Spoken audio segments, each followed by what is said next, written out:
വെള്ളിയാഴ്ച പോയപ്പോൾ വാങ്ങിച്ച ചെമ്മീനില്ലേ കുറച്ച് ബാക്കിയുണ്ട്. അപ്പോൾ അത് അളവ് കുറവായതുകൊണ്ട് ഞാൻ മുറിച്ച് ഇടുകയാണ് കേട്ടോ. അപ്പോൾ കാണാൻ കുറച്ച് അധികം ഉണ്ടാവുമല്ലോ. ഏട്ടൻ്റെ അമ്മയുടെ റെസിപ്പിയാണ്, നല്ല സൂപ്പർ റെസിപ്പിയാണ് കേട്ടോ. പക്ഷേ എനിക്ക് അത്ര ക്ഷമയില്ലാത്തതുകൊണ്ട് ഞാൻ വളരെ പെട്ടെന്ന് ഉണ്ടാക്കുകയാണ്.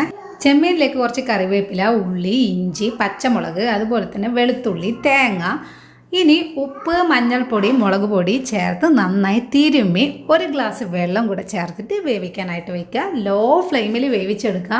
ലാസ്റ്റ് കുരുമുളക് ചേർക്കണം കേട്ടോ. പക്ഷേ ഇവിടെ ഏട്ടന് പറ്റില്ല, അതുകൊണ്ട് ഞാൻ കുരുമുളക് ചേർക്കുന്നില്ല കേട്ടോ. ഇനി ഞാൻ വെളിച്ചെണ്ണ ചേർക്കുന്നത് ലാസ്റ്റ് ഘട്ടത്തിലാണ് കേട്ടോ. അപ്പോഴാണ് ആ വെളിച്ചെണ്ണയുടെ ഫ്ലേവർ നന്നായിട്ടുണ്ടാവുക.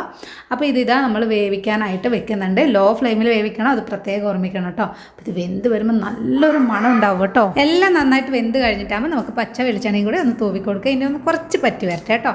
ഈ ഒരു പരിവാകുമ്പോൾ നമുക്ക് വാങ്ങാം. സൂപ്പറാണ് കേട്ടോ. ചോറൊക്കെ കാലിയാവുന്നത് അറിയില്ല. ഒന്ന് ട്രൈ ചെയ്ത് നോക്കണേ, എന്നിട്ട് അഭിപ്രായം അറിയിക്കാൻ മറക്കരുത്.